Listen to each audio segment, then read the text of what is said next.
তোমাদের জন্য আজকে একটা গুরুত্বপূর্ণ ভিডিও নিয়ে চলে এসেছি, যেটা হচ্ছে তোমরা দেখে নিয়েছো থাম্বনেলে, ক্লার্কশিপ যে এক্সামটা হলো আমাদের এই কিছুদিন আগেই, তো তার যে এক্সপেক্টেড কাট অফ মানে 16-17 তারিখ যেটা হলো, তার যে এক্সপেক্টেড কাট অফ কীরকম হতে পারে তার কিন্তু ভিডিও নিয়ে চলে এসেছি। অনেক জায়গায় অনেক রকম ভিডিও দেখেছো, বাট আজকে আমি অনেক চিন্তা ভাবনা করার পর, অনেক কোশ্চেন, অনেক কিছু দেখার পর, আগেরটার উপর বিচার করে, সমস্ত কিছুর বিচার করে, ভ্যাকেন্সি কত আসবে তার নিরিখে, সমস্ত কিছুর ওপরে ডিপেন্ড করেই কিন্তু আমি আজকের এই কাট অফটা বলতে যাচ্ছি। তো বলার আগে আমি তোমাদেরকে বলে দিই যে কি এই কাট অফটা কিন্তু এমনও হতে পারে যে এর থেকে কিন্তু কমও হতে পারে, আমি আগেই বলে দিলাম। বাট আমি এমন না যে বিশাল কাট অফ নিয়ে চলে এসেছি, অনেক বেশিও বলে দিচ্ছি, একদমই নয়। কারণ আমাদের যতদূর জানা যাচ্ছে প্রায় 6 থেকে 7 হাজার ভ্যাকেন্সি আছে, এরকম একটা ভেবেই কিন্তু আমি কাট অফটা করছি।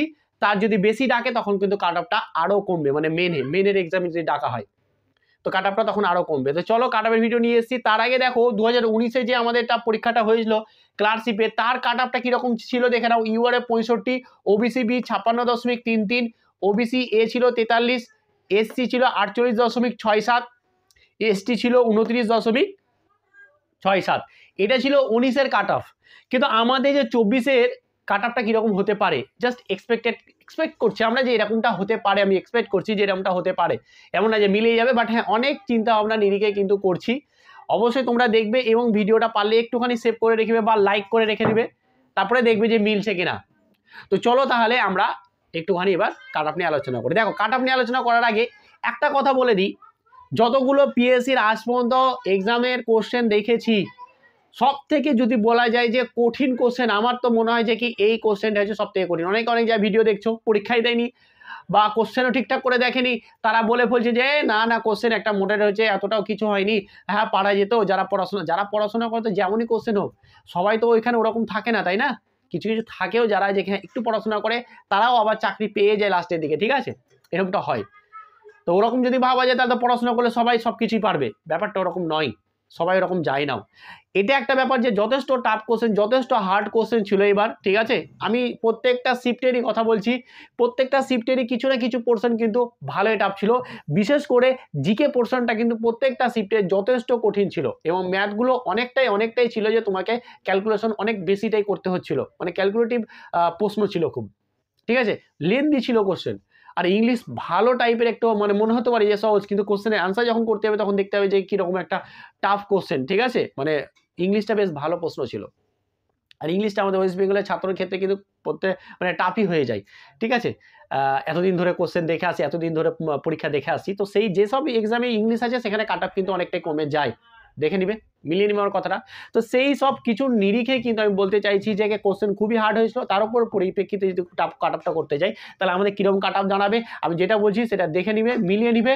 এবং এর থেকে যদি কাট অফ কম, এর থেকে যদি তোমার কম নাম্বারও থাকে তবুও তুমি কিন্তু মেনের জন্য প্রিপারেশান নিতে থাকো, ঠিক আছে। চলো দেখো ইউআর এর ক্ষেত্রে যদি আমি কাট অফটা বলতে চাই, ইউআরটা কীরকম হতে পারে।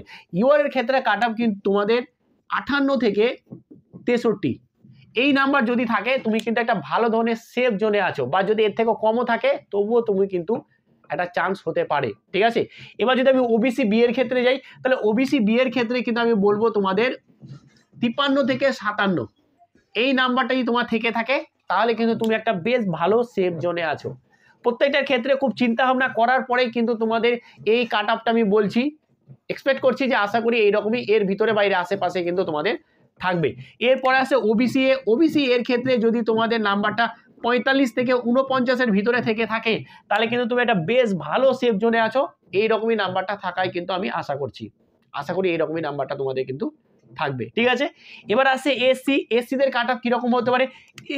এসসিদের যদি তোমাদের 46 থেকে তোমার যদি 52 মতো নাম্বার থাকে, 46 থেকে যদি তোমার 52 পর্যন্ত তোমার নাম্বার থাকে, এর ভিতরে নাম্বার থাকে, তুমি একদম ব্যাপক একটা সেফ জোনে আছো, তুমি কিন্তু বিন্দাসভাবে তুমি মেনের জন্য প্রিপারেশান নিতে থাকো, বুঝে গেছে। তাহলে সব কিছু বলে দিলাম, আমি বললাম UR, OBC B, OBC A, এসসিও বলে দিলাম, এবং তোমরা অবশ্যই কমেন্ট করে জানাবে। এবং এরপরে যে অ্যান্সার কি, যখন অফিসিয়াল অ্যান্সার কি রিলিজ আমাদের পিএসসি দেবে, তারপরেও কিন্তু একটা কাট অফের ভিডিও তখন সঠিকভাবে একটা বানানো যাবে যে হ্যাঁ কতটা হতে পারে, ঠিক আছে? তো এটা একটু ধরে রাখো, আশা করি এর আশেপাশে কিন্তু থাকবে, এক্সাক্ট এটাও মিলে যেতেও পারে, ঠিক আছে? চলো এরপরে যদি যাই আমি এসটিতে কাট অফ কীরকম হবে? এসটিতে কাট অফটা তোমার হচ্ছে, তোমার যদি নাম্বার 30 থেকে 36-এর মধ্যে থাকে, মানে তুমি একটা বেশ ভালো সেফ জোনে আছো, তুমি বিন্দাস থাকো, তুমি কিন্তু হতেই পারে যে এবারে একটা তোমার জন্য একটা সিট কিন্তু পাক্কা হয়ে গেছে। তাহলে কি বললাম, আমাদের এই কিন্তু সমস্ত কিছু বলে দিলাম 2024-এর আমাদের এক্সপেক্টেড কাট অফ কীরকম হতে পারে, সেটা কিন্তু প্রত্যেকটার কিন্তু বলে দিলাম। আশা করি একটু কমেন্ট করে জানাবে যে কি আমি যে কাট অফটা বললাম, পরীক্ষার কোশ্চেন যথেষ্ট টাফ হয়েছে।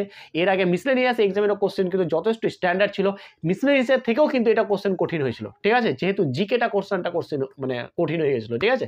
কারেন্ট অ্যাফেয়ার্সগুলো যথেষ্ট কঠিন, ঠিক আছে? সমস্ত কিছু পরিপ্রেক্ষিতে করলাম কাট অফ। সবাই অবশ্যই কমেন্ট করে জানাবে যে কি কীরকম আছে, আশেপাশে কীরকম সবারই নাম্বার আছে এবং তার উপরে কীরকম কাট অফটা করেছি, ঠিকঠাক কিনা অবশ্যই তোমরা একটু জানাবে। তোমরা অনেকে পরীক্ষা দিয়েছো, ভালো করে জানো। তো যাই হোক, আজকে এখানেই। অবশ্যই তোমরা একটুখানি এর থেকেও যদি নাম্বার কম থাকে তবুও আশা আছে তোমরা কিন্তু মেনের জন্য প্রিপারেশন নাও। চলো আজকে এখানে, ভালো থেকো, ভালোভাবে প্রিপারেশন নাও।